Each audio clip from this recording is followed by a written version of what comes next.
what baffles me is when we talk of these so-called human rights, Yes.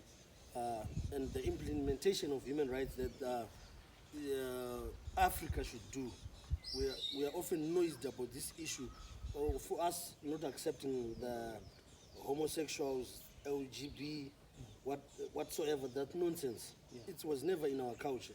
Okay. Then it baffles me that they come to us and tell us that the United Nations came up with a set of laws that these are now basic human rights.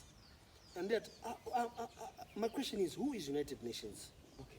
If our leaders in Africa are being said not to accept the basic human rights, did they sit in the United Nations and were they part of that meeting where they agreed that these are now global Yeah, but it's laws? a issue. Global laws to say every nation, every leader has to agree. Who is United Nations, by the way, as Africa?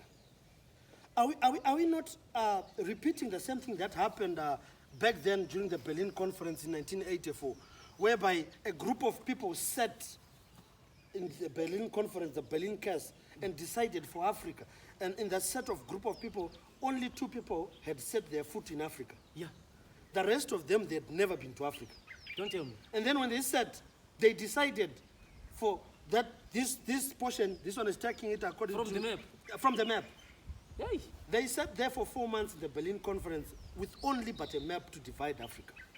Not stepping in Africa. History is repeating itself now with these so-called human rights, where they are sitting as G7 and impose things on us as Africans and come to us with a book written and say, these are laws, basic human right law.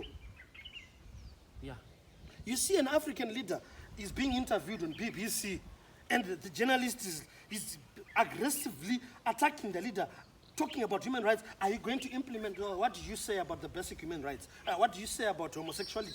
Those are not basic human rights. Those are American human rights. They are British human rights. They are not African rights. Yeah. In our African culture, when they are coming to Africa, we should teach them our basic laws, our basic human rights.